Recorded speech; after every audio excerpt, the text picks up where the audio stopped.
berada di Kecamatan Limakau, Kabupaten Tanah Datar. Masya Allah, ini adalah kekayaan Allah yang diberikan untuk Kabupaten Tanah Datar.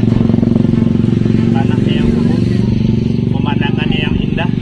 Ini adalah potensi yang wajib kita syukuri dengan menyumbangkan menjadi pendukung perekonomian masyarakat Tanah Datar.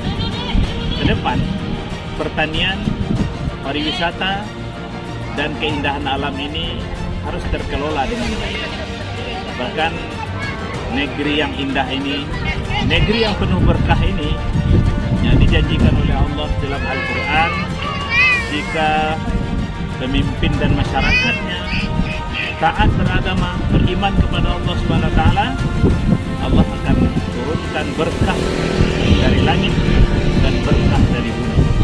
Walau anna ahlal qura amanu wattaqau lafatahna 'alaihim barakatin minas samai wal ardh. Jika penduduk suatu negeri, pemimpin dan masyarakatnya beriman kepada Allah Subhanahu wa taala, maka Allah akan datangkan keberkahan dari langit dan keberkahan dari bumi.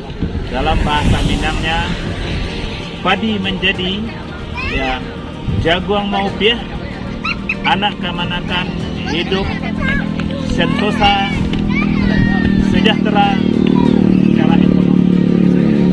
Mari kita bangun Tanah Datar yang beriman, aman dan sejahtera masyarakatnya dengan potensi yang Allah berikan kepada kabupaten yang indahnya luar biasa dan kemudian subur negerinya dan beriman masyarakat. Assalamualaikum warahmatullahi wabarakatuh.